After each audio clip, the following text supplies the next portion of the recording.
this is Dr. Sigmund with Chiropractic, coming back to talk to my golfers out there. And it's a common question that I get when I talk to a lot of people who really want to improve their golf game. And it's whether I should be lifting heavy weights to help me hit the ball further or to improve my golf game. Now, for sure, you want to make sure that you do have a workout program where you are doing some resistance type training with weights, but that doesn't always really translate really well when you go to play golf. Mainly because what it does is it makes a lot of things even tighter sometimes than they already are.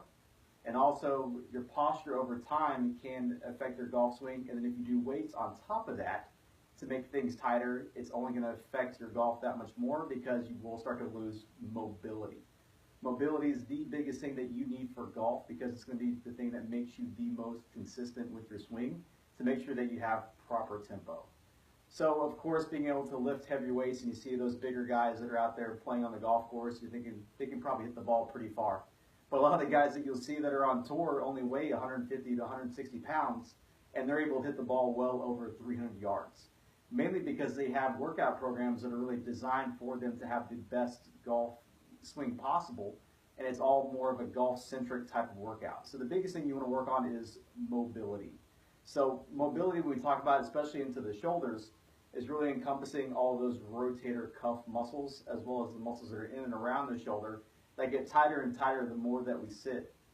And so the biggest thing that you can do for your mobility of your shoulders really is doing some rotator cuff exercises, which essentially can be done with workout bands, as well as making sure that we do some proper foam rolling. Foam rolling is a very easy thing that you can do at home. The biggest one that I find that people have trouble with is their mid to upper backs, which limit the mobility of the upper half of your body and your torso, as well as the lat. So the lat is a big muscle that attaches from the back side of your shoulder here, and it goes all the way down into your lower back. This is a muscle that gets very, very tight the more that we sit for long periods of time, and we kind of have that rounded shoulder position.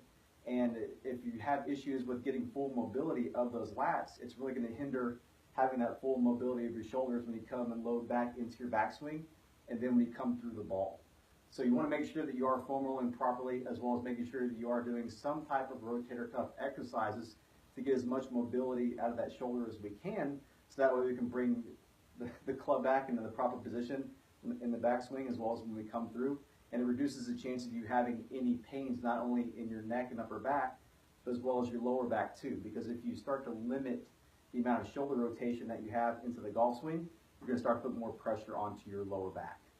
So in closing, it's not always about how much weight you can lift in the gym, but it's really about how mobile your body can be, and that'll make your golf swing as efficient as it can possibly be and lead to lower scores on the golf course. Thank you guys for tuning in for another episode of Facebook Live. We look forward to seeing you guys again next week, and from now on out, just hit them well. Take care.